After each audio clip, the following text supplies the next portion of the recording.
বাংলাদেশের রাজনীতিতে আপনার মোট কথা হচ্ছে যে আপনার কতটা হ্যারম রয়েছে, কতটা আপনি মাঠ নিয়ন্ত্রণ করতে পারেন, কতটা দখল রাখতে পারেন, কতটা আপনার ক্যাডারটা কতটা শক্তিশালী।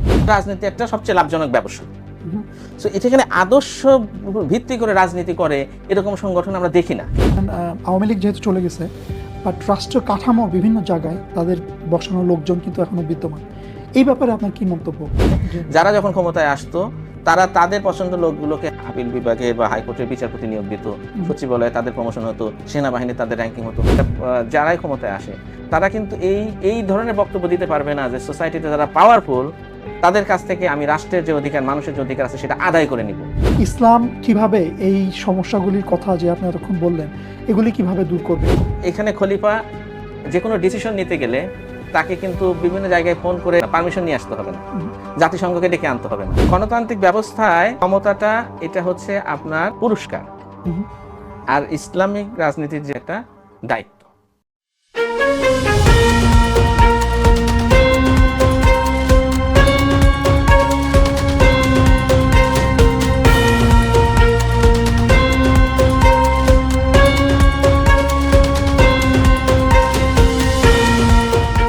আউযু বিল্লাহি মিনাশ শাইতানির রাজিম। বিসমিল্লাহির রহমানির রহিম। আসসালামু আলাইকুম ওয়া রাহমাতুল্লাহি ওয়া বারাকাতুহু।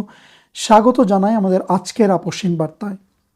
দাসত্ব ও দুর্নীতিমুক্ত রাষ্ট্র নির্মাণের ইশতেহার, এই শিরোনামে আমরা একটি সিরিজ অফ ডিসকাশন করতে যাচ্ছি। আজকে তার প্রথম পর্ব। আজকে আমাদের অতিথি ব্যারিস্টার রিজাউল করিম। উনি অ্যাডভোকেট বাংলাদেশ সুপ্রিম কোর্ট এবং একজন পলিটিক্যাল অ্যাক্টিভিস্ট এবং অ্যানালিস্ট। আসসালামু আলাইকুম, কেমন আছেন আপনি? ওয়ালাইকুম আসসালাম, আলহামদুলিল্লাহ আমি ভালো আছি। আপনি কেমন আছেন? আলহামদুলিল্লাহ, ভেরি ওয়েল। জাযাকাল্লাহ খায়ের আপনার সময় নিয়ে আসার জন্য। তো আমি যেটা বলতেছিলাম যে আমরা একটা সিরিজ অফ ডিসকাশন করতে যাচ্ছি, আজকে তার প্রথম পর্ব। তো আজকের এই পর্বে আমরা আলাপ করব যে দুর্বৃত্তায়ন এবং অপরাজনীতি থেকে কিভাবে বাংলাদেশ মুক্ত হইতে পারে, এই বিষয়ে আমাদের ডিসকাশন থাকবে। আমরা সবাই জানি যে গত বছর যে গণঅভ্যুত্থানের পরে মানুষের মধ্যে যে বড় একটা আকাঙ্ক্ষা ছিল সেটা হচ্ছে যে রাজনৈতিক অঙ্গনে একটা স্থিতিশীলতা আসবে। কিন্তু আজকে 1 বছর 1.5 বছর পরে অলমোস্ট আমরা সেই স্থিতিশীলতা কিন্তু এখনো দেখতে পাচ্ছি না। দেখা যাইতেছে দেশের মধ্যে যে অনিশ্চয়তা, অনেক ধরনের রাজনৈতিক অনিশ্চয়তা, সামনে নির্বাচনকে রেখে রাজনৈতিক দলগুলোর মধ্যে এক ধরনের সহিংসতা, এই যে বর্তমান অবস্থা, এটা কিন্তু মানুষের এক ধরনের এক্সপেক্টেড ছিল না। দে এক্সপেক্টেড সামথিং ডিফারেন্ট।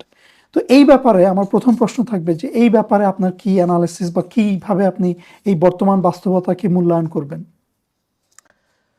ধন্যবাদ। দেখেন, বাংলাদেশের রাজনীতি নিয়ে যদি কথা বলতে হয় তাহলে প্রথমে যে বাক্যগুলো আমাদের মাথায় চলে আসে যে এদেশের রাজনীতি একটা বাজে রাজনীতি, নোংরা রাজনীতি। হ্যাঁ, এদেশে মানে একটা রাজনৈতিক সংকটের মধ্যে রয়েছে। সেই ছোটবেলা থেকে কিন্তু এই কথাগুলো আমরা শুনে আসতেছি যে দেশের রাজনৈতিক পরিস্থিতি ভালো না। সো এটা কিন্তু আজকের নতুন ফিনোমিনান না, বা এটা যে গত বছরের জুলাই থেকে শুরু হয়েছে তাও না। ইনফ্যাক্ট বাংলাদেশ অ্যাজ এ রাষ্ট্র হিসেবে প্রতিনিয়ত আর কি রাজনৈতিক সংকটের মধ্যে দিয়ে এটা গিয়েছে। ইভেন আমাদের আগের পূর্বপুরুষরা, যেমন আমার মার কাছ থেকে শুনতাম যারা যখন পাকিস্তান আমলে, যে দেশের রাজনৈতিক অবস্থা ভালো না। ইনফ্যাক্ট দেখেন, বাংলাদেশের যে মুক্তিযুদ্ধটা হয়েছে এটাও কিন্তু একটা পলিটিক্যাল সংকটের কারণে হয়েছে। দেখা গেল যে শেখ মুজিবুর রহমান এই পূর্ব পাকিস্তানে মেজরিটি সিট পেল, আর ওদিকে ভুট্টো পশ্চিম পাকিস্তানে মেজরিটি সিট পেল, এবং তারা বললো যে না, যেহেতু পুরো পাকিস্তানের প্রাইম মিনিস্টার শেখ মুজিব কেন হবে, এটা ছিল ভুট্টোর দাবি, যে সে তো পশ্চিম পাকিস্তানের কোনো রিপ্রেজেন্টেশন করে না, তাহলে আবার ভুট্টো তো প্রাইম মিনিস্টার হতে পারে না। এই যে একটা ক্রাইসিস তৈরি হলো, দ্যাট লিড টু দ্য আমাদের এরকম একটা যুদ্ধের দিকে নিয়ে গেল দেশটাকে। যুদ্ধ হলো, বাংলাদেশ হলো। এরপরে দেখা গেল যে কিছুদিনের মধ্যে শেখ মুজিবুর রহমানের বাকশাল গঠন করা বা তার জনপ্রিয়তা সাংঘাতিকভাবে হ্রাস পেয়ে গেল। ইনফ্যাক্ট তাকে হত্যা করা হলো। এরপর সামরিক শাসন, মানে অলওয়েজ আমরা ক্রাইসিসের মধ্যে দিয়েছিলাম। 90-তে যখন প্রেসিডেন্ট এরশাদকে হটানো হয় একটা সর্বদলীয় একটা আন্দোলনের মধ্য দিয়ে, সেখানে আওয়ামী লীগ, বিএনপি, জামাত ইসলাম সবাই একসাথে ছিল, 3 দলীয় একটা রূপরেখা গঠন করা হয়েছিল, এবং মানুষ মনে করলো যে এখন তো ডেমোক্রেসি তারা এস্টাবলিশ করলো, এবং ধারণা করা হয়েছিল এখন থেকে রাজনীতি স্থিতিশীল থাকবে। কিন্তু 90-র পর থেকেও যদি আমরা দেখি আমরা কখনোই স্থিতিশীলতা দেখিনি বাংলাদেশের রাজনীতিতে। ইনফ্যাক্ট বাংলাদেশে যেমন আমি তো ওই সময়কার কিডস, আমরা দেখেছি যে ব্যাক ইন 96, 95 এই সময়গুলো বাংলাদেশের রাজনীতিতে চরম অরাজকতা ছিল। দিনের পর দিন হরতাল হতো, সহিংসতা হতো, মানে ককটেল বিস্ফোরণ, মানে বিভিন্ন হত্যাকাণ্ড হচ্ছে। আমরা এই নিউজ পাইতাম যে রাজশাহী ইউনিভার্সিটিতে আমাকে রক কাটা হয়েছে, অমুক বিশ্ববিদ্যালয়ে এই স্টুডেন্টটা মারা গেছে। মানে পরিস্থিতি এতটা ভয়ঙ্কর ছিল যে ধরেন আমার মতো একটা নিম্ন মধ্যবিত্ত পরিবারের ছেলে, আমার মা কষ্ট করে টাকা ম্যানেজ করে আমাকে বিদেশে পাঠিয়ে গেছে পড়াশোনা করার জন্য। এর অন্যতম কারণ ছিল যে দেশে নিরাপত্তা নাই। দেশে আমি যদি কোনো বিশ্ববিদ্যালয়ে যাই, সেখানে কোনো ছাত্র সংগঠন, কোনো রাজনীতির সাথে জড়িয়ে পড়ি, তাহলে আমার জীবন বিপন্ন হবে। এবং সেটা আমার জন্য শুধু না, এটা বাংলাদেশের মানে লক্ষ লক্ষ বাবা মা যারাই পেরেছে তারা তাদের ছেলে মেয়ে কিন্তু দেশ থেকে চেয়েছে যে দূরে চলে যাক। এটা কিন্তু দেশের রাজনৈতিক সহিংসতার কারণে, রাজনৈতিক কোনো নিরাপত্তা না থাকার কারণে। তো এটা হচ্ছে একটা মানে বাংলাদেশের রাজনীতির চিত্র। আর এই সংকট যদি আমরা বলি, বিভিন্ন সময় এমন এমন ক্রাইসিসের মধ্যে আমরা পড়েছি। ওই যে 90-র কথা বললাম, এরপরে 2006-এ যখন একটা ট্রানজিশন হওয়ার কথা ছিল, বিএনপি পাওয়ার হস্তান্তর না করে তারা বিচারপতিদের মেয়াদ বাড়ালো যাতে করে তাদের ফেভারেবল পার্সনকে তত্ত্বাবধায়ক সরকার করতে পারে। আর আওয়ামী লীগও তখন খুব সহিংস ছিল মাঠে বিরোধী দল হিসেবে। সো আমরা সেই 28 অক্টোবর লগি বৈঠার একটা তাণ্ডব দেখলাম। এবং জটিলতা পর জটিলতা, ইভেন বাইরের থেকে লোক আসতে হয়েছে এটাকে মীমাংসা করার জন্য। জাতিসংঘ ইনভলভ হয়েছে, মার্কিন বিভিন্ন কূটনৈতিকরা তারা এসে এগুলো সমাধান করার চেষ্টা করেছে, কিন্তু সেটা সমাধান হয়নি। আমরা 1/11-র মতো আর একটা ঘটনা দেখলাম। তো তারপরে 1/11-র পরে আবার একটা ইলেকশনের মধ্যে শেখ হাসিনা আসলো। শেখ হাসিনা আসার পরে তখন বাংলাদেশের যারা বিজনেসম্যান, পুঁজিপতি, তারা ভেবেছিল যে এই দুটো রাজনৈতিক দলের মধ্যেই অনেক সমস্যা রয়েছে, কিন্তু একটাকে চুজ করতে হবে। এবং তারা তখন শেখ হাসিনাকে চুজ করলো, বিকজ শেখ হাসিনা তখন সেই হ্যাডমটা দেখাতে পারছিল যে আমরা মাঠে টিকে থাকার মতো জোর আমাদের আছে। বিএনপি সেটা পারে নাই। তো মানে বাংলাদেশের রাজনীতিতে আপনার মোট কথা হচ্ছে যে আপনার কতটা হ্যাডম রয়েছে, কতটা আপনি মাঠ নিয়ন্ত্রণ করতে পারেন, কতটা দখল রাখতে পারেন, মানে আপনার কতটা ক্যাডার, আপনার ক্যাডাররা কতটা শক্তিশালী। ওই এরকম বক্তব্য কিন্তু আমরা রাজনীতিবিদদের, শীর্ষ রাজনীতিবিদদের মুখ থেকে শুনেছি যে ছাত্রলীগরা কি চুরি পড়ে থাকবে, বা বিএনপিরা বলছে যে আমার ছাত্র দলই যথেষ্ট। তো মানে তারা কিন্তু সবসময় এই যে ছাত্র সংগঠনগুলো রাখা হয়েছে, যুব সংগঠন, বিভিন্ন রকমের সংগঠনগুলো তারা রেখেছে যাতে করে তাদের পেশি শক্তিটা তারা দেখাইতে পারে। তাহলে আলটিমেটলি এই যে রাজনীতিটা, এর মধ্যে কোনো আদর্শিক জায়গা আমরা দেখি নাই। অলওয়েজ এটা পেশি শক্তি দিয়ে, চাঁদাবাজি, দখলদারি, এর মধ্যে দিয়ে যে মাঠটা নিয়ন্ত্রণ করতে পেরেছে সেই পাওয়ারে থাকতে পেরেছে। এবং দেখেন রাজনীতিতে মানে আদর্শের কোনো বালাই নাই। যে যারা রাজনীতি করতে যায়, যে ছেলে মেয়েরা, তাদের মানে এটা একটা হয়ে গেছে একটা জাস্ট একটা ব্যক্তি স্বার্থ হাসিলের একটা হাতিয়ার। বাংলাদেশের রাজনীতি একটা সবচেয়ে লাভজনক ব্যবসা। সো এখানে আদর্শ ভিত্তি করে রাজনীতি করে এরকম সংগঠন আমরা দেখি না, কিন্তু মানে গতানুগতিক রাজনীতির মধ্যে। এখানে আদর্শ বলতে আপনি কি বোঝাতে চাচ্ছেন? যে ধরেন আওয়ামী লীগের রাজনীতি তারা বলে তাদের আদর্শ হইতেছে যে 71-এর চেতনা, বিএনপির হচ্ছে জাতীয়তাবাদী চেতনা, তো তারা তো বলে যে এগুলি তাদের আদর্শ। আপনি কি মিন করতেছেন আদর্শ বলতে? আমি বলতে চাচ্ছি যে যারা এই ধরনের রাজনীতির সাথে ইনভলভ, তাদেরকে যদি আপনি প্রশ্ন করেন বা তাদেরকে তাদের কথাবার্তা, চিন্তা চেতনাগুলোকে যদি আপনি অ্যানালাইসিস করেন, তাহলে দেখবেন যে তারা আসলে এই আদর্শগুলোর ব্যাপারে তারা জানেই না, বা এই আদর্শ নিয়ে তাদের কোনো পড়াশোনাও নাই, বা এই আদর্শকে তারা আদৌ ধারণ করে কিনা সেটাও কিন্তু আমরা প্রশ্ন করতে পারি। বিকজ আলটিমেটলি তারা এসেছে তাদের ব্যক্তি স্বার্থ হাসিল করার জন্য বা একটা দলীয় স্বার্থের কাজ করার জন্য। তো এখানে একটা বিগার ভিশন, একটা রাজনৈতিক দল যে একটা ভিশন থাকবে এবং একটা মানুষকে একটা বন্ধনে আবদ্ধ করবে, যে আদর্শিক বন্ধনে। এটা হয়নি আনফরচুনেটলি। এটা অলওয়েজ একটা ব্যক্তিকেন্দ্রিক হয়েছে। ধরেন বিভিন্ন পার্সন বিভিন্ন এলাকায় পাওয়ারফুল, আর এই পার্সনগুলো আবার দলীয় যিনি প্রধান, যেটা শেখ হাসিনা হোক, একসময় বিএনপির থেকে ছিল খালেদা জিয়া, বা এখন তারেক রহমান, এই দলীয় প্রধানদের তেলবাজি করে, তাদের তোষামতি করেই কিন্তু রাজনীতি করতে হচ্ছে। আপনি লক্ষ্য করে দেখবেন যে বাংলাদেশের যে কোনো রাজনৈতিক যে জনসভাগুলো হয়, সেখানে যারা বক্তব্য দেয় তাদের বক্তব্যে যদি ধরেন 5 মিনিট সে বক্তব্য দেওয়ার সুযোগ পায়, তার 4 মিনিট সে দিবে শুধু যে মঞ্চে উপবিষ্ট রয়েছেন বাংলার সূর্য সন্তান, আমাদের গর্ব, তারুণ্যের প্রতীক, মানে বিভিন্ন কথাবার্তা আর কি, তেল দিতে দিতেই। তো এটা শুধু যে একেবারে মানে গ্রাম পর্যায়ে তা না, ইভেন পার্লামেন্টের মধ্যে যখন তারা বক্তব্য দিয়েছে সেখানেও আমরা দেখেছি যে সেখানেও এই মানে নেতার স্তুতি, নেতার প্রশংসা করতে করতে তাদের সময় শেষ। সুতরাং এই রাজনীতিটা এটা খুবই ব্যক্তিকেন্দ্রিক, এটা আদর্শ ভিত্তিক না। কারণ আদর্শ ভিত্তিক যদি রাজনীতি হইতো তখন এই বন্ধনটা ডিফারেন্ট হতো, তখন সেই আদর্শের উপর বেস করে তারা এটাকে লিডারদেরকে অ্যাকাউন্ট করতে পারতেন এবং তারা জানতেন যে আমি দেশটাকে কোথায় নিয়ে যেতে চাই। একজন কর্মী, রাজনৈতিক কর্মী, সে জানে না যে তার যে রাজনৈতিক দলটা, সেই দলে আসলে দেশটাকে কোথায় নিতে চায়। সে শুধু তাকিয়ে থাকে যে তার দলের যে প্রধান, সে নেক্সট কি কর্মসূচি দিবে, সে সেই কর্মসূচির জন্য ঝাঁপিয়ে পড়বে।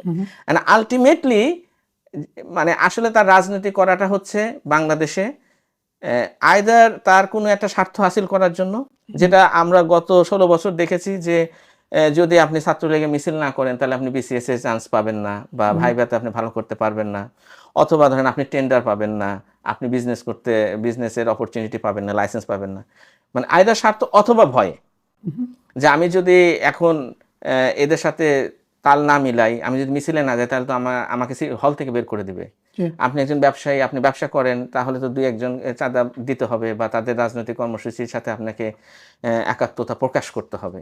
সো এখানে এই যে ভয় এবং একটা লোভ, ক্যারট অ্যান্ড স্টিক, এটা দিয়ে কিন্তু বাংলাদেশের রাজনীতি চলছে। সো সেই রাজনীতি তো আসলে কোনো সুস্থ ধারার রাজনীতি হতে পারে না। আপনি যে এতক্ষণ যে কথাগুলি বলতেছিলেন এগুলি বাস্তব বাংলাদেশের ক্ষেত্রে, এবং আপনি হিস্টোরিক রেফারেন্স দিয়ে বলতেছেন। তো আমি বলছি এখনকার বাস্তবতায় হাউ ডাজ দিস রিলেট, যে কথাগুলি বললেন, বর্তমান গণ অভ্যুত্থানের পরের যে বাস্তবতা, এখন কি একই জিনিসই চলতেছে? ইটস ডেফিনেটলি, বিকজ দেখেন এই একটা নির্বাচনের ইস্তেহার ঘোষণা করা হয়েছে। সো অনেকে মনে করছে যে নির্বাচন যদি হয়, যেহেতু আমরা ফ্যাসিস্টকে বিদায় করতে পেরেছি, তো এখন হয়তো বা বাংলাদেশে সুস্থ ধারার রাজনীতি থাকবে। অ্যাজ ইফ যে এই সব কিছুর জন্য শুধুমাত্র শেখ হাসিনা দায়ী। আমার বক্তব্যটা হচ্ছে যে it's not only about Sheikh Hasina, it's about the whole political culture. This political কালচারের যেহেতু কোনো পরিবর্তন হয় নাই, একটা প্লেয়ার চলে গেছে, তাকে রিপ্লেস করবে অন্য কেউ, অন্য একটা খেলোয়াড়। এবং এটা বাংলাদেশের রাজনীতিতে আপনি দেখবেন যে অলওয়েজ এখানে বিরোধী দল এবং সরকারি দল, এদের মধ্যে যে দ্বন্দ্ব, এই দ্বন্দ্বটা এই রাজনৈতিক গণতান্ত্রিক যে রাজনৈতিক ব্যবস্থা, এটাতে একটা স্বাভাবিক ব্যাপার, এই দ্বন্দ্বটা থাকবেই। কেননা এখানে আপনি বিরোধীরা ওয়েট করে থাকে যে সরকার কখন ব্যর্থ হবে, কারণ ব্যর্থ হলেই তো সে ক্ষমতায় আসতে পারবে। আর সরকার চাইবে সবসময় বিরোধীদেরকে দমন করতে, কারণ বিরোধীদেরকে যদি সে দমন না করে তাহলে সে পাওয়ারে থাকতে পারবে না, সে চাইলেও তার যে পলিসি রয়েছে, তার যে চিন্তা ভাবনাগুলো রয়েছে, সেগুলো ইমপ্লিমেন্ট করতে পারবে না। সো আপনি এখানে মানে এই যে পলিটিক্যাল যে সংকট এবং দ্বন্দ্ব, এটা কিন্তু it's a part and parcel of this political establishment, বা এই পলিটিক্যাল যে কালচারটা রয়েছে। আচ্ছা, এই ব্যাপারটা বুঝতে পারলাম। আরেকটা ব্যাপার হয়তো মানুষের অনেক কনসার্নিং, যেটা হইতেছে ধরেন আওয়ামী লীগ যেহেতু চলে গেছে, বাট রাষ্ট্র কাঠামো বিভিন্ন জায়গায় তাদের বসানো লোকজন কিন্তু এখনো বিদ্যমান। এই ব্যাপারে আপনার কি মন্তব্য? ধরেন আপনি সচিবদের কথা বলতে পারেন, বা বিভিন্ন আপনি যেটা একটু আগে বলছেন যে ওই ছাত্র দলের মিছিলে যদি না যায় তারা বিসিএস ক্যাডার হইতে পারবে না। সেম বিসিএস ক্যাডাররা কিন্তু এখন বিভিন্ন পর্যায়ে এখনো বহাল রয়েছে। তাহলে এই ব্যাপারে কি মন্তব্য আপনার? রাইট না, এটা তো দেখেন মানে করতেই হতো। আওয়ামী লীগ যে 15 বছর টিকে ছিল, টিকে থাকতে পারতো না যদি না সে এই দলীয়করণ করত। এবং পরবর্তীতে যারা আসবে আগামীতে ইলেকশনে, তারা যদি টিকে থাকতে চায়, তারাও কিন্তু তাদের লোকজনকে বিভিন্ন জায়গায় নিয়োগ দিবে। এবং আমরা আগেও দেখেছি, এটা এমন না যে এই যে দলীয়করণ, এটা শেখ হাসিনার আমল থেকে শুরু হয়েছে, মানে 2008 থেকে শুরু হয়েছে, এটা আরো আগেও বাংলাদেশে শুরু হয়েছে।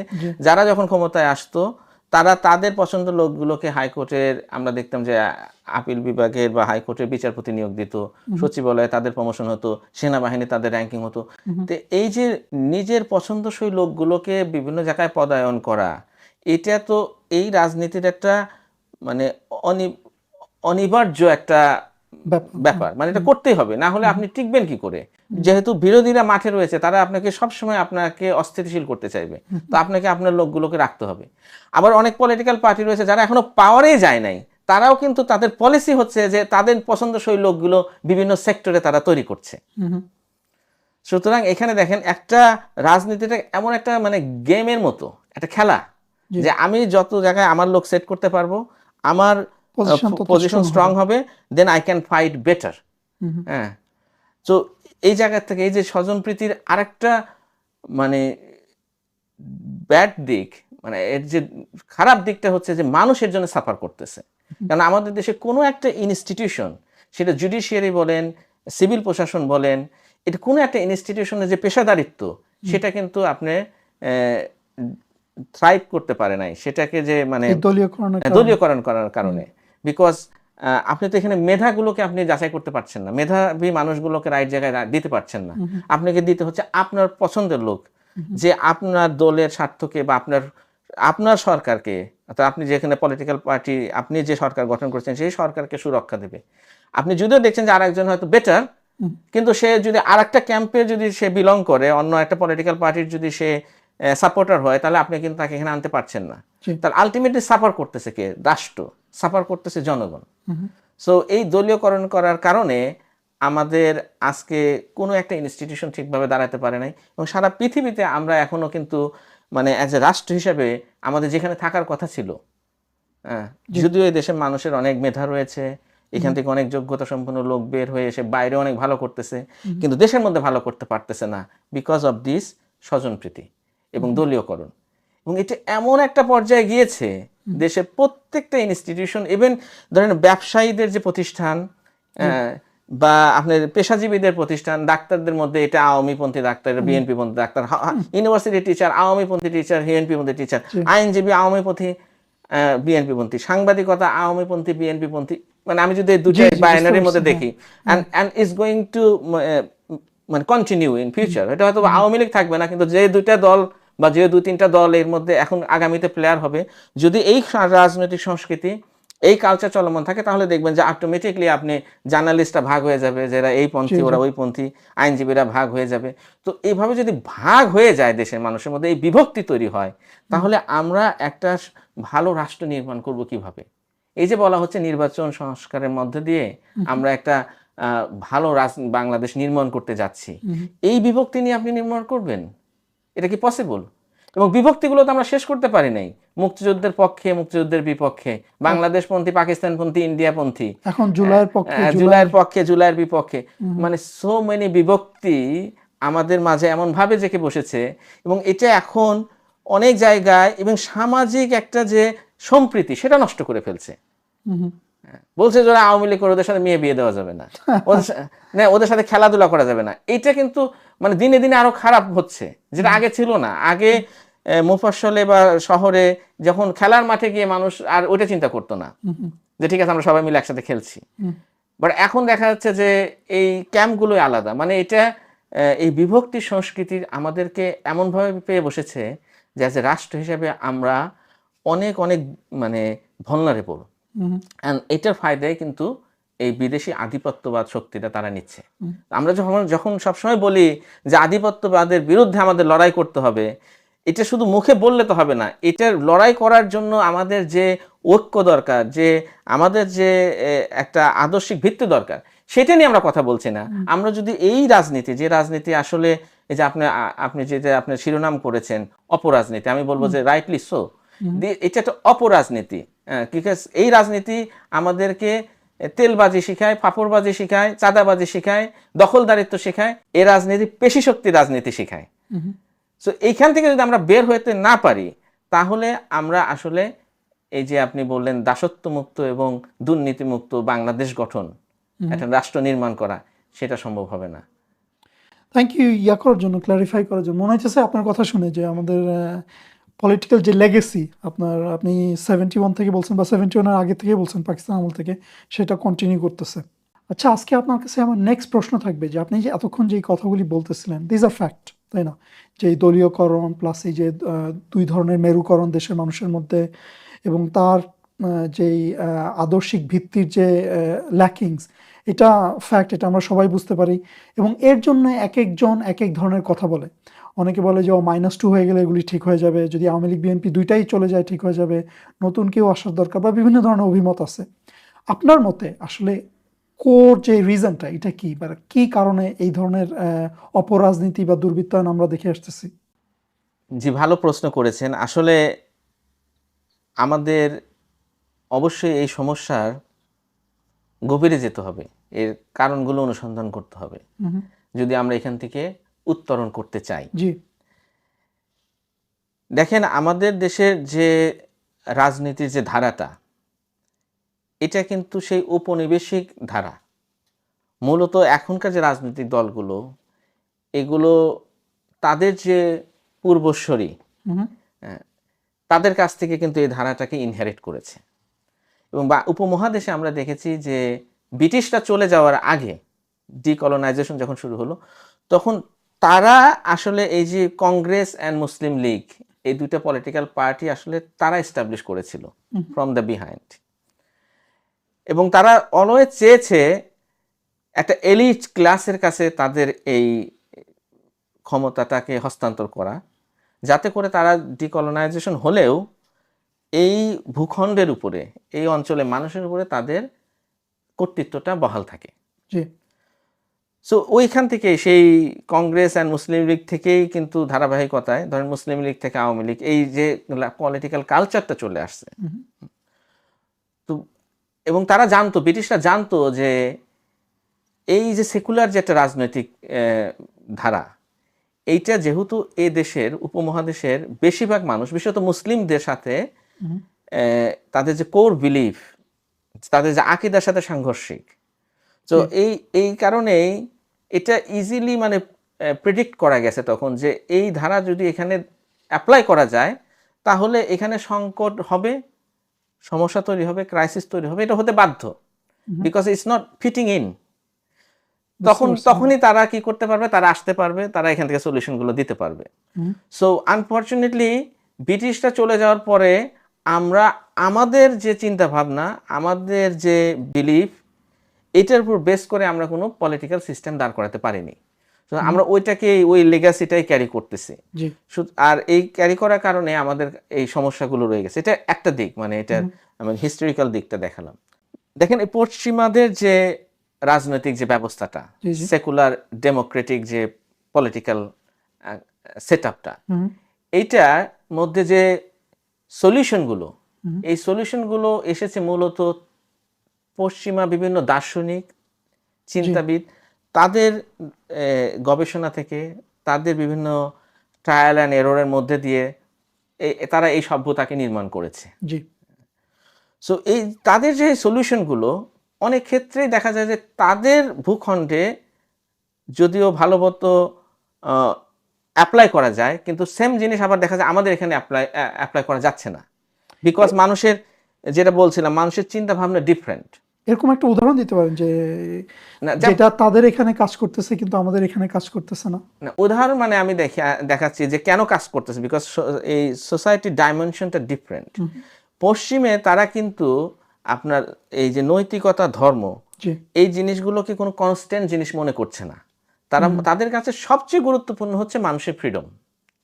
সো মানুষের ফ্রিডমের কারণে সোসাইটি যখন বিবর্তন হবে, আগে মানুষ যেটা পছন্দ করতো আজকে হয়তো করছে না। 50 বছর আগে ধরেন ইউরোপে হোমোসেক্সুয়ালিটি, এটা মানুষ খুব একভাবে দেখতো, আজকে পাবলিক পারসেপশন এটা চেঞ্জ হয়েছে এটার বিষয়ে। তখন তারা কি করেছে, এটাকে অ্যাকোমোডেট করেছে, তাদের লিগ্যাল ফ্রেমওয়ার্ককে অ্যাকোমোডেট করেছে, তাদের ইভেন তাদের রিলিজিয়নকেও তারা সংস্কার করে এটাকে অ্যাকোমোডেট করেছে। বাট দিস ইজ সামথিং আমাদের অঞ্চলের জন্য সম্ভব না। ইসলামকে তো আপনি সংস্কার করতে পারবেন না, দিস ইজ আল্লাহ সুবহানাহু ওয়া তাআলার পক্ষ থেকে এসেছে। সো এই মুসলিম ভূখণ্ডের মানুষজনকে, মুসলিমদেরকে আপনি একই প্যারামিটারে মাপতে পারছেন না পশ্চিমা সোসাইটির সাথে। সুতরাং ওইখানে যেটা অ্যাপ্লিকেবল হচ্ছে আমাদের সোসাইটিতে সেটা অ্যাপ্লিকেবল হচ্ছে না। আর ওইখানকার সোসাইটি, ওইখানে বলতে আমি ইউরোপের কথা বলছি বা ওয়েস্টের কথা বলছি, যে তারা অনেক কিছু অ্যাকসেপ্ট করার জন্য প্রস্তুত থাকে, কারণ আমাদের সোসাইটি হয়তো সেটার জন্য প্রস্তুত থাকবে না। সো এই রিয়ালিটির কারণেও দেখা যাচ্ছে যে এই সেকুলার ডেমোক্রেটিক যে পলিটিক্যাল সিস্টেম, এটা আমাদের এই অঞ্চলে কাজ করছে না। আচ্ছা, এছাড়া দেখেন সেকুলার গণতান্ত্রিক যে রাজনৈতিক ব্যবস্থা, সেখানে একটা রাষ্ট্রের যে সমাধানগুলো, এটা খোঁজা হয় পশ্চিমাদের যে অভিজ্ঞতা বা তাদের যে গবেষণা, সেটার ভিত্তিতে। আর এটা এ কারণেই দেখা যায় যে আমাদের সোসাইটিতে সেই সমাধানগুলো ঠিক যথাযথভাবে অ্যাপ্লিকেবল হয় না। ওই সোসাইটিতে হয়তো হয়, বিকজ তাদের সোসাইটিতে, আই মিন দ্য ওয়েস্টে, তারা অনেক কিছু অ্যাকসেপ্ট করার জন্য প্রিপেয়ার থাকে। ইভেন ওদের কাছে মূল বিষয়টা হচ্ছে যে মানুষের ব্যক্তি স্বাধীনতা। তারা মনে করে যে মানুষের যদি রুচি এবং মূল্যবোধের পরিবর্তন হয়, তাহলে কালচার, রিলিজন এগুলো পরিবর্তন করা যেতে পারে। সুতরাং তারা এগুলো সংস্কার করে সেগুলোকে অ্যাকোমোডেট করে। কিন্তু আমাদের সোসাইটিতে এটা হয়তো সম্ভব না। আর এই কারণে আমাদের সোসাইটির কিন্তু এই দ্বন্দ্বটা থেকে যায়। আর শুধু এটাই না, ধরেন পশ্চিমের সোসাইটি যে খুব ভালো মতো ফাংশন করছে তা কিন্তু নয়। কারণ আমাদের দেশে ইভেন যারা সেকুলার পলিটিক্স করে, তারাও কিন্তু পশ্চিমের অনেক ধরনের আইটি রয়েছে যেগুলো তারা তাদের জীবনে চাইবে না, বা তাদের ছেলে মেয়েরা ওই রকম কালচারের মধ্যে চলে যাক, এটা কিন্তু তারা চাইবে না। কিন্তু আনফর্চুনেটলি যেটা হয় যে আপনি যদি একটা পলিটিক্যাল সিস্টেমকে ফলো করেন, তাহলে ওই সিস্টেমের যে সমস্ত আপনার ফিলথি গার্বেজগুলো রয়েছে, সেগুলো কিন্তু আপনার এখানে ক্রিপিং চলে আসবে। সো পশ্চিমের সোসাইটির দিকে তাকালে আমরা এখন কি দেখতে পাই? সেখানে আপনার পরিবার ব্যবস্থা প্রায় ভেঙে পড়ার উপক্রম। এখানে হোমোসেক্সুয়ালিটি, এখানে ড্রাগস, শুটিং, মানে মেন্টাল হেলথের বিশাল ইস্যু, ঠিক আছে, মানুষের মধ্যে হতাশা, অল দিস আমাদের সোসাইটির মধ্যে চলে আসতেছে। সো এই আপনি মানে একটা পলিটিক্যাল সিস্টেম যে আপনি ফলো করতেছেন, যেটা আপনার মডেল, সেই মডেলের মধ্যে যদি এত গলদ থাকে, তাহলে আপনি এখানে সেটাকে ফলো করে এখানে একটা প্রপার সুস্থ ধারার একটা রাজনীতি কিভাবে এস্টাবলিশ করতে পারবেন? এছাড়াও আমি বলবো, দেখেন যে এই যে সেকুলার ডেমোক্রেটিক যে পলিটিক্যাল সিস্টেম, এখানে সেকুলারিজম মানেই তো হচ্ছে আপনার ধর্মকে রাষ্ট্র থেকে পৃথক করা হয়েছে। তার মানে আপনার রাজনীতির মধ্যে এখানে আপনার নৈতিকতার সেই অর্থে কোনো বালাই নাই, বিকজ নৈতিকতার সোর্স তো আপনার ধর্মবিশ্বাস। সো এখানে আমাদের দেশে যারা রাজনীতি করে, তাদের কাছে ওই যেটা বলছিলাম, একটা গেমের মতো, সামহাউ উইন করতে হবে, প্রতিপক্ষকে হারাতে হবে এবং আমাকে উইন করতে হবে, যেভাবে হোক। সুতরাং রাজনীতি মানে হচ্ছে আপনার যেমন ভোটের সময় যেটা হবে, যে আপনি কতটা বিশ্বাসযোগ্য মিথ্যা কথা বলতে পারেন, ঠিক আছে, মানে আপনাকে ভেলকিটা দেখাতে হবে, অথবা আপনি কোনো এমন একটা পার্সোনালিটি আসবে, সে খুব ক্যারিশমেটিক, এমন ভাবে কথাবার্তা বলবে, এমন একটা হোপ দেখাবে। এবং আমরা কিন্তু এই যতবার ইলেকশন হয়েছে, আমরা এইরকম ভাবে নেতাদের কাছ থেকে শুধু এই হোপ গুলো পেয়েছি, মিথ্যা আশ্বাসগুলো পেয়েছি, এবং বারবার আমরা ঠকে এসেছি। আর ওটাকে মনে করা যে এটাই হচ্ছে আর্ট অফ পলিটিক্স। এবং এই সেকুলার পলিটিক্সে এটাই বলা হয় যে রাজনীতিতে শেষ কথা বলতে কিছু নাই।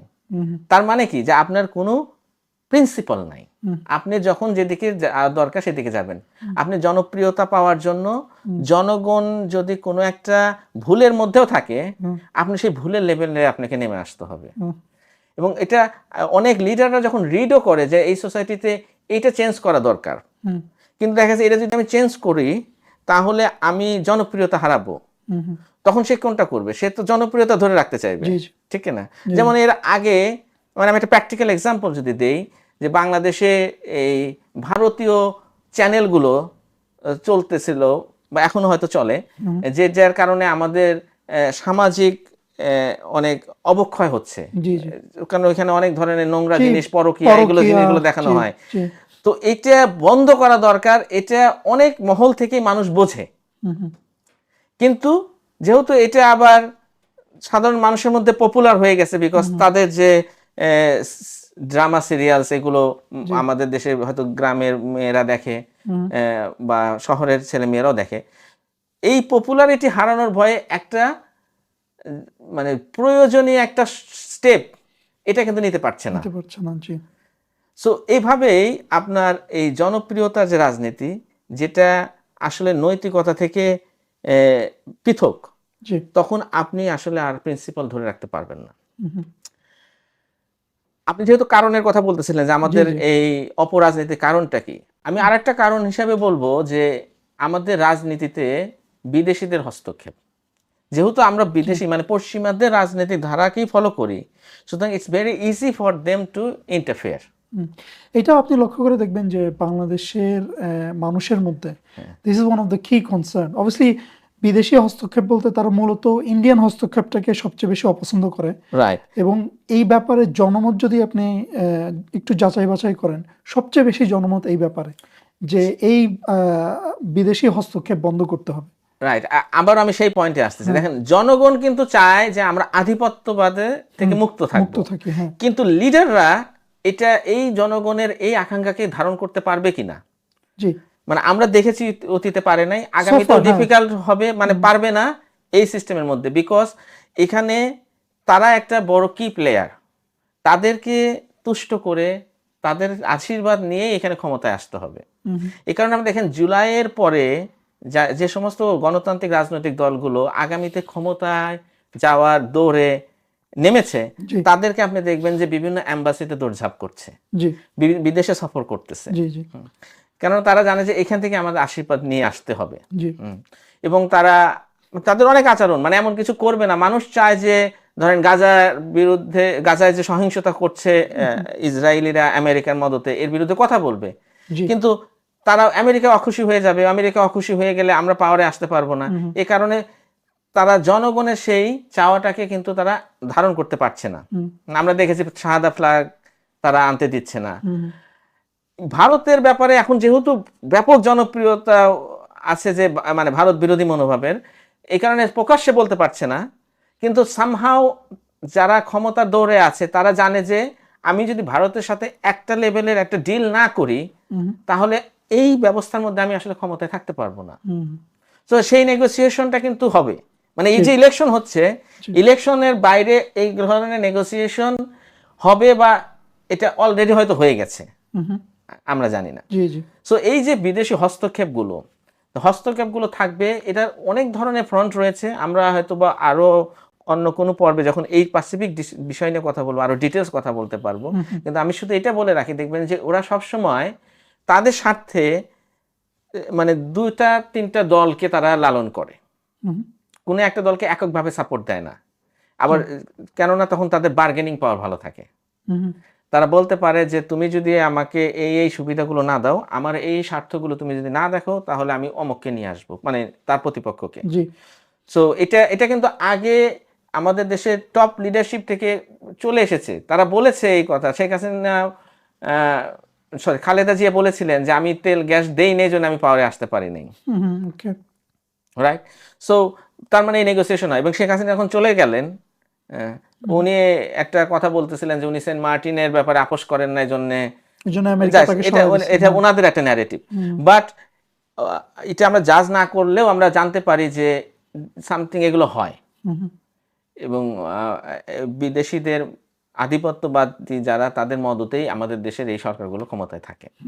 এই যে আমরা কারণগুলো দেখলাম, এখানে আমরা যদি আরো একটু বিশ্লেষণ করি, তাহলে আমরা দেখবো যে এই যে ব্যবস্থাটা রয়েছে, গণতান্ত্রিক ব্যবস্থাটা, সেখানে আপনার প্রতি 5 বছর পর পর আপনার একটা ইলেকশন হয়। সেই ইলেকশনে আপনাকে উইন করতে হবে। তো আপনি জানেন না যে পরবর্তী ইলেকশনে আপনি জিততে পারবেন কি পারবেন না।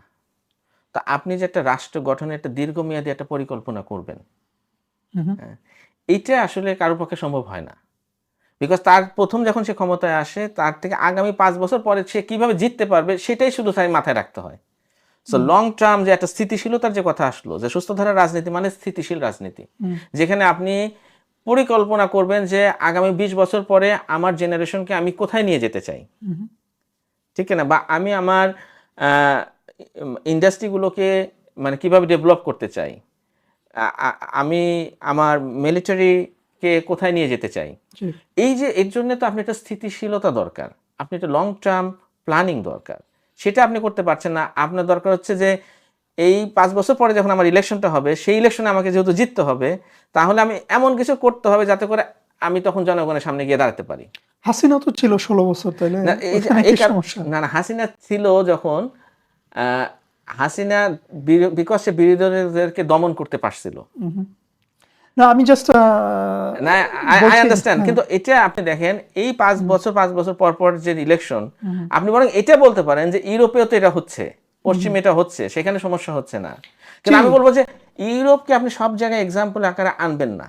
আপনি পৃথিবীর অন্য জায়গায় দেখেন, যেগুলো জায়গায় যে রাষ্ট্রগুলো ডেভেলপ করেছে বা রাজনৈতিক ইনস্টিটিউশনগুলো স্ট্রঙ্গার করতে পেরেছে, সেখানে আপনি দেখবেন যে একটা মানে ক্ষমতার একটা স্থিতিশীলতা ছিল বা আছে এখনো। মিস্টার পুতিন কতদিন হলো রাশিয়াতে আছে, বা এরদোগান লং টাইম আছে, মোদি বা আপনার চাইনিজ প্রেসিডেন্ট যে। তো এই স্থিতিশীলতা থাকলে মানে লং টার্ম থাকলে তখন আপনি একটা দীর্ঘ মেয়াদী পরিকল্পনা করা যায়, আপনি রাষ্ট্রের ইনস্টিটিউশনগুলোকে স্ট্রং করা যায়। কিন্তু আমাদের লিডারশিপ, আমাদের যারা সেকুলার পলিটিশিয়ান, তারা ধরে নিয়েছে যে আমরা বোধহয় ইউরোপের লেভেলের। তো ওখানে যদি 5 বছর পর পর ইলেকশন করে ইলেকশন প্রক্রিয়ার মধ্যে দিয়ে ছেকে ভালো মানুষ উপরে উঠে আসে, যদিও এটা একটা মিথ, ইলেকশন প্রক্রিয়ার মধ্যে দিয়ে কখনো আপনি ভালো মানুষ উঠে আসবে না, বিকজ ইলেকশন একটা ডিফারেন্ট গেম। জি, আপনার সামনে যদি দুইজনকে চয়েস দেওয়া হয় যে এই দুইজনের মধ্যে দুইজনই করাপ্ট, না আপনি তো তৃতীয় ব্যক্তিকে চয়েস করার কোনো অবকাশ নাই ওখানে আপনার। এক্স্যাক্টলি। তাছাড়াও আপনার কার পক্ষে জনমত তৈরি হবে, এখানে একটা কি রোল প্লে করে সোসাইটির যারা ক্যাপিটালিস্ট, যারা মিডিয়া কন্ট্রোল করে, তারা কিন্তু জনমতটা তৈরি করে। তো যেমন শেখ হাসিনা একটা জনপ্রিয় নেত্রী হিসেবেই কিন্তু বাংলাদেশে পাওয়ার এসেছিল 2008 সালে। জি, বড় ব্যবধানে বড় জিতেই ভাবে জিতে আসছেন। তো তার মানে কিন্তু আমরা পরবর্তীতে দেখলাম উনি ফ্যাসিস্ট হয়ে উঠলেন। তার মানে দেখা যাচ্ছে যে ইলেকশন, এটার যে জনমত, এটা ম্যানিপুলেট করা যায়, এবং এই ম্যানিপুলেশনের পিছনে আপনার পুঁজিপতিরা বা সোসাইটি মিডিয়া এরা বড় ভূমিকা রাখে। সো আলটিমেটলি তাহলে পলিটিক্সটা কি দাঁড়াচ্ছে? পলিটিক্স হচ্ছে যে আপনি পুঁজিপতিদের যে স্বার্থ, সেটাকে পাহারা দেওয়া। যে যত ভালো পাহারা দিতে পারবে, যে যত ভালো তাদের স্বার্থকে সার্ভ করতে পারবে, সে ততদিন ক্ষমতায় থাকতে পারবে। এখানে জনগণের স্বার্থ, জনগণের ভালো, রাষ্ট্রের মঙ্গল, এগুলো শুধুমাত্র কথার ফুলঝুরি আর কি। তার মানে হলো যে আমরা এই যে অপরাজনীতি বাংলাদেশে, এইটার যদি পিছনে যে কারণগুলো রয়েছে, সেগুলোকে যদি আমরা সংক্ষেপে বলি, তাহলে আমি বলবো যে মানে কয়েকটি বুলেট পয়েন্ট। একটা হচ্ছে এটা উপনিবেশিক রাজনৈতিক কালচারেরই একটা ধারা চলমান। এই রাজনীতির মধ্যে বিদেশিদের হস্তক্ষেপ থাকে। এই রাজনীতির যে সলিউশন, সেগুলো ইউরোপ থেকে আসে, তাদের যে সেকুলার চিন্তাভাবনা সেখান থেকে আসে, পশ্চিমা বিশ্ব থেকে, রাইট। আর এই রাজনীতির যেহেতু আপনার ধর্ম থেকে বিবর্জিত, এই রাজনীতিতে যারা পলিটিশিয়ান, তারা কোনো নিয়ম নীতি এটা তোয়াক্কা করে না, কোনো প্রিন্সিপাল নাই। অর্থাৎ তার রাজনীতির করার মধ্যে দিয়ে সে আল্লাহকে সন্তুষ্ট করলো না আল্লাহকে বেজার করলো, এটা তার কাছে বড় ব্যাপার না। তার কাছে বড় ব্যাপার হচ্ছে সে জনপ্রিয়তা অর্জন করে ভোটে জিততে পারলো কিনা। আর একটা পয়েন্ট আমি যেটা বললাম যে এখানে 5 বছর পর পর যেহেতু একটা ইলেকশনের মধ্যে সম্মুখীন হতে হয়, সুতরাং কোনো একটা রাজনৈতিক দলের জন্য দীর্ঘমেয়াদী কোনো পরিকল্পনা করা বা একটা রাজনৈতিক স্থিতিশীলতা নিয়ে আসা, এটা এই রাজনীতিতে সম্ভব হয় না। এখানে যে ডিপ স্টেট রয়েছে বা যে সোসাইটিতে যারা ক্যাপিটালিস্ট রয়েছে, যারা মিডিয়াকে কন্ট্রোল করে, আলটিমেটলি পাওয়ারটা থেকে যায় তাদের হাতে। এই কারণেই আমাদের রাজনীতিটা আজকে এরকম দুর্বৃত্তায়ন এবং অপরাজনীতিতে রূপ নিয়েছে। আচ্ছা, এতক্ষণ আপনি যেহেতু এই কি রিজনগুলি ডিসকাস করলেন এবং প্রথমে আপনি এই ব্যাপারে আরও বিস্তারিত কথাবার্তা বলছেন, কিন্তু যেহেতু প্রবলেমগুলির কথা নিয়ে বলছেন, এখন সলিউশনের কথা আসা দরকার। এবং আপনার ব্যাপারে আমি অবগত আছি, আপনার সাথে আমার পাস্ট যে ইন্টারাকশন হয়েছে বা আমাদের এই প্ল্যাটফর্মে আপনি অতীতে অনেক ব্যাপারে আলাপ আলোচনা করছেন এবং আপনি সবসময় ইসলামিক সলিউশনের কথা বলেন, এই ব্যাপারে আমরা অবগত আছি। এখন আপনি কি ক্ল্যারিফাই করতে পারবেন বা আমাদের দর্শকদের জন্য বলতে পারবেন যে ইসলাম কিভাবে এই সমস্যাগুলির কথা যে আপনি এতক্ষণ বললেন এগুলি কিভাবে দূর করবে, এই দুর্বৃত্তায়ন বা অপরাজনীতি যে সিনারিও আপনি এতক্ষণ ডিসক্রাইব করবেন এখান থেকে কিভাবে আমাদেরকে আপলিফট করবে আর কি? রাইট, কিভাবে উত্তরণটা হবে, জি রাইট। জি না, এখানে আমি অবশ্যই বলবো যে এরা সমাধানটা ইসলামের মধ্যে রয়েছে। বাট প্রথমে আমি যে পয়েন্টটা ক্লিয়ার করতে চাই যে ইসলামের রাজনীতি আর ইসলাম নিয়ে রাজনীতি দুটো কিন্তু ডিফারেন্ট। আমাদের দেশে যদিও একটা সেকুলার গণতান্ত্রিক রাজনীতি চলে, কিন্তু সেখানে কিন্তু ইসলামের অনেক ব্যবহার করা হয়। জি অবশ্যই। এবং সেটা সব সেকুলার পলিটিক্যাল পার্টিগুলোই করে। যেমন আপনার এই স্লোগানগুলো আমরা শুনে এসেছি যে লা ইলাহা ইল্লাল্লাহ, নৌকার মালিক তুই আল্লাহ, বা লা ইলাহা ইল্লাল্লাহ, ধানের শেষে বিসমিল্লাহ। সো এইভাবে বা মানে ইলেকশন আসলে তো আরো ধর্মের ব্যবহার অনেকভাবে বেড়ে যায়। জি, হাসিনার মতো ফ্যাসিস্টও বলছে যে মদিনা সনদে আমাদের দেশ চলবে। এক্স্যাক্টলি। সো ইসলাম মানুষের মধ্যে যে ইসলামের প্রতি যে ভালোবাসা রয়েছে বা ইসলামকে যে মানুষ ধারণ করে, এটাকে তারা ম্যানিপুলেট করে তারা তাদের রাজনৈতিক যে স্বার্থ সেটাকে হাসিল করতে চায়। কিন্তু এখানে কিন্তু ইসলামের রাজনীতি হয় না। আর এর করার মধ্যে দিয়ে তারা যখন অপকর্মগুলো করে, বদনামটা এসে ইসলামের উপর পড়ে। সো এইটা আমাদের আসলে মাথায় রাখতে হবে যে ইসলামের রাজনীতিটা জিনিসটা আসলে কি। ইসলামের রাজনীতি যদি আমরা এখানে অ্যাপ্লাই করতে পারতাম, তাহলে আমরা এই অপরাজনীতি থেকে আমরা বের হয়ে আসতে পারতাম।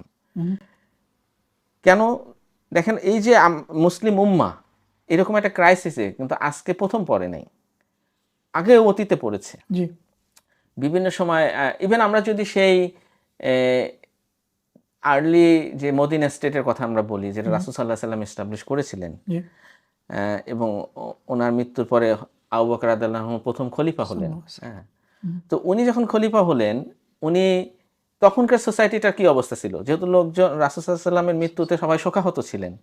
অ্যাট দ্য সেম টাইম ওনার মৃত্যুর পরে বিভিন্ন গোত্রর মধ্যে একটা ডিসইউনিটি দেখা দিচ্ছিল, অনেকে ইসলাম থেকে বের হয়ে যাওয়ার একটা উপক্রম ছিল, এবং ফরেন আগ্রাসনেরও একটা আশঙ্কা ছিল। এরকম পরিস্থিতি, মানে আমি যেটা বোঝাতে চাচ্ছি যে উম্মাহ কিন্তু বিভিন্ন সময় এরকম পরিস্থিতিতে পড়েছে হিস্ট্রিক্যালি।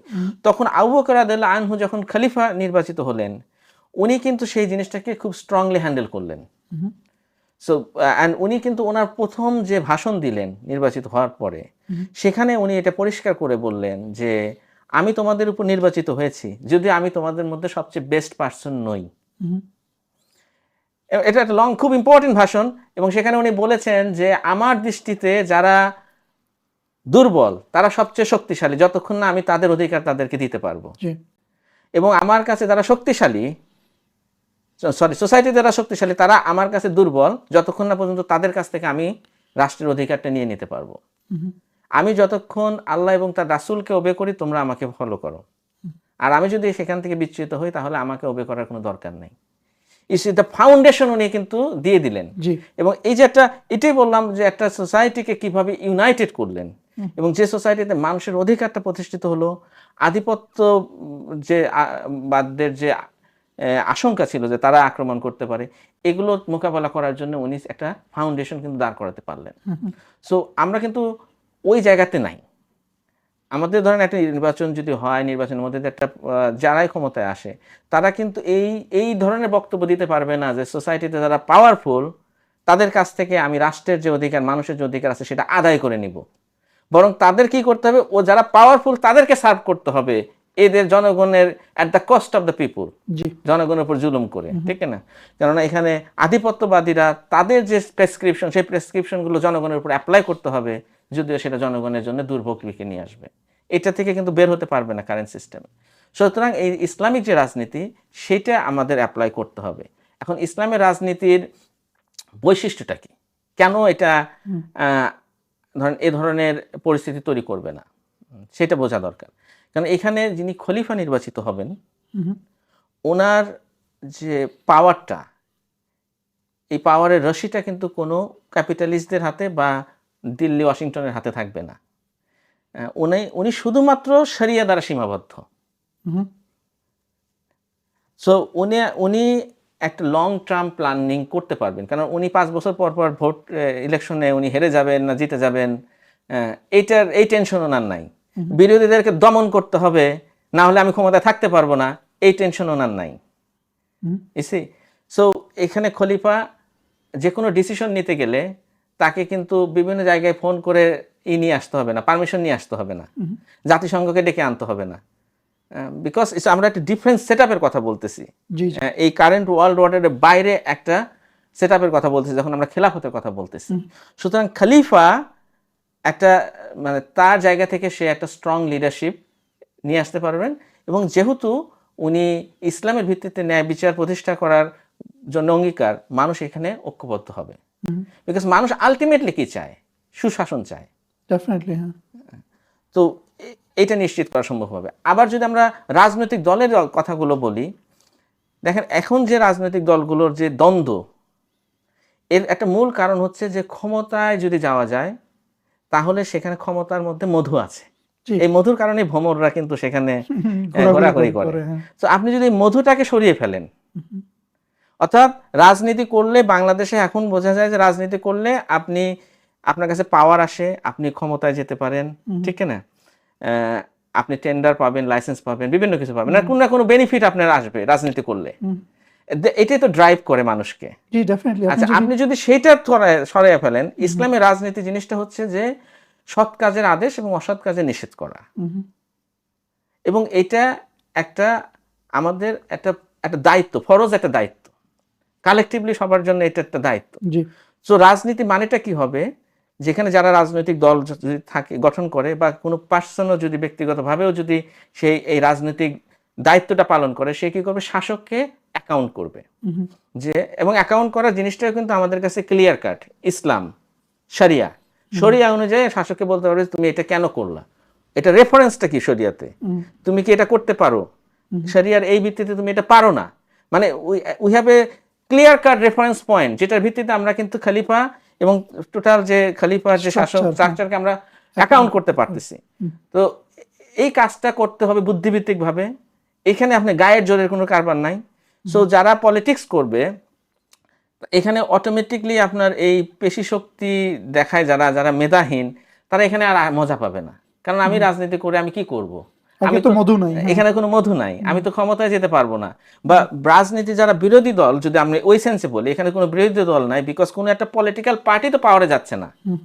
যে পলিটিক্যাল একটা পার্টি পাওয়ারে গেল, তাহলে আর এক পার্টিকে দমন করে তাকে টিকে থাকতে হবে। এখানে খলিফা পাওয়ারে আছেন, অন্য যে সমস্ত রাজনৈতিক দল রয়েছে আমরা এখানে বিরোধী বলতে চাচ্ছি না সেই সেন্সে, বাট তারা তাদের জায়গা থেকে দায়িত্ব পালন করবে, খলিফাকে অ্যাকাউন্ট করবে, এবং সবার গোল একই দিকে, যে আমরা এই রাষ্ট্রটাকে আমরা এখানে ন্যায় বিচার প্রতিষ্ঠা করতে চাই, এবং ইসলামের যে মেসেজটা এটাকে আমরা আরো বিস্তৃত করতে চাই। তো এই রাজনীতি যখন থাকবে, তখন মানুষের মধ্যে একটা বিগার ভিশন আসবে,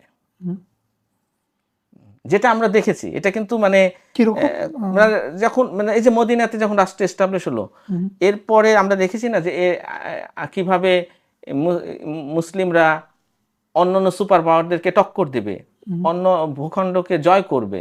হ্যাঁ, সুতরাং ইন টার্মস অফ মানে ল্যান্ড তারা এক্সপ্যান্ড করেছে, জ্ঞানের দিক থেকে তারা আরো ডেভেলপ করেছে, টেকনোলজিতে ডেভেলপ করেছে। অল দিস পসিবল হয়েছে বিকজ তারা একটা বিগার ভিশনে ছিল। যখন একটা জাতি বিগার ভিশন সামনে থাকে, তখন সেখানে তাদের যে কোয়ালিটিগুলো, তাদের মেধার এটা একটা বিকাশ ঘটে, যেটা বাংলাদেশে এখন হচ্ছে না, বিকজ আমরা এখন একটু খুবই ক্ষুদ্র স্বার্থের মধ্যে পড়ে রয়েছি। আমাদের লিডারশিপরা আমাদেরকে সেই বিগার ভিশনটা দিতে পারে নাই, যে বাংলাদেশ আমরা মানে এই অঞ্চলের মধ্যে আটকে আছি, হ্যাঁ, এবং আমরা খুব দরিদ্র, যে বয়ানগুলো বাইরের থেকে আসে আর কি, যে এখানে তোমরা গরিব জনবহুল দেশ, এই অঞ্চলে মানুষ ঐতিহাসিকভাবেই মানে কোনো কামেন না, এদের রক্তের মধ্যে দুর্নীতি, মানে বিভিন্ন কিছু দিয়ে আপনাকে অলরেডি একটা ডিফিটেড জায়গায় রাখা হয়েছে, যে আমরা তো কখনো টক্কর দিতে পারবো না। হ্যাঁ, তো এই চিন্তা ভাবনার কারণে মানুষ কি করে, তার রাজনীতিটা হয়ে যায় খুবই ক্ষুদ্র স্বার্থের মধ্যে, দাসত্বের রাজনীতি, রাইট। আমি রাজনীতি করে কিভাবে আমি মানে ঢাকায় যদি একটা প্লট করতে পারি, হ্যাঁ, বা ধরেন কেউ একজন আছে, আমি যদি একবার এমপি হতে পারি, মানে এমপি হওয়াটা এটা তার কাছে একটা রিওয়ার্ডের মতো। জি। সো গণতান্ত্রিক ব্যবস্থায় আপনার ক্ষমতাটা এটা হচ্ছে আপনার একটা পুরস্কার। আর ইসলামিক রাজনীতির যেটা কথা বলছি আমি, সেখানে এটা একটা দায়িত্ব। ওকে। সো আপনি দায়িত্ব নিতে চাইবে না সবাই, বা সবাইকে আমরা সেই দায়িত্ব দিতেও পারবো না যাদের সেই কোয়ালিটি নাই। হ্যাঁ, এটা হচ্ছে একটা কি পার্থক্য, যে আপনার ইসলামিক যখন ব্যবস্থাটা আসবে ইনশাআল্লাহ, খেলাফত ব্যবস্থা, তখন সেই খেলাফত ব্যবস্থার মধ্যে এই যে রাজনৈতিক যে দ্বন্দ্ব, হানাহানি, পলিটিক্যাল পার্টি, দলীয়করণ, এই সব কিছু কিন্তু আমরা অবসান করতে পারবো। অ্যান্ড আমি টকিং অ্যাবাউট এটা কমপ্লিটলি একটা নিউ সিস্টেম। এবং এটাই আমি বলবো যে আমাদের দেশের এই যে তরুণ প্রজন্ম আজকে, যারা আমি বলবো খুবই জাগ্রত একটা প্রজন্ম, বিকজ আমরা টাইম টু টাইম তাদের দেখেছি যে জুলাইয়ের একটা আন্দোলন করেই তারা কিন্তু থেমে যায় নাই। তারা আধিপত্যবাদের বিরুদ্ধে হোক, যে কোনো একটা সহিংসতার বিরুদ্ধে হোক, তারা বারবার রাস্তায় নেমে এসেছে। তো তারা চাচ্ছে একটা বড় পরিবর্তন। আনফর্চুনেটলি আমাদের যে কারেন্ট যে পলিটিক্যাল স্ট্রাকচার এবং তার মধ্যে যে লিডারশিপটা রয়েছে, তারা এই বড় পরিবর্তনের যে ওয়েটা দেখাতে পারছে না, বিকজ তারা খুব একটা ফ্রেমের মধ্যে বন্দী হয়ে আছে, সেটা হচ্ছে সেকুলার ডেমোক্রেটিক একটা পলিটিক্যাল স্ট্রাকচার। এবং তারা বড় জোর মনে করছে যে কিছু সংস্কার, কিছু একটা ইলেকশন, ক্রেডিবল ইলেকশন করলে হয়তো বা আমরা এখান থেকে একটা মানে কতটুকু ভালো করা যায় আর কি। কিন্তু জনগণের আকাঙ্ক্ষা আসলে এই বক্স ভেঙে ফেলা, এটা থেকে বের হয়ে আসা। তারা একটা নতুন স্ট্রাকচার চাচ্ছে। এই স্ট্রাকচারটা একটা মানে ডিফারেন্ট স্ট্রাকচার হতে হবে। এবং আমি বলবো যে এটা একমাত্র যদি ইসলামিক স্ট্রাকচারটা এখানে নিয়ে আসা যায়, তাহলে সেটা মানুষের আশা আকাঙ্ক্ষার সাথে ফিট ইন হবে এবং মানুষকে একটা বিগার ভিশন দেবে। এবং তখন এই যে আপনি যে আপনার প্রোগ্রামে যে বললেন যে একটা দাসত্ব দুর্নীতিমুক্ত রাষ্ট্র নির্মাণ, সেটা তখনই সম্ভব হবে।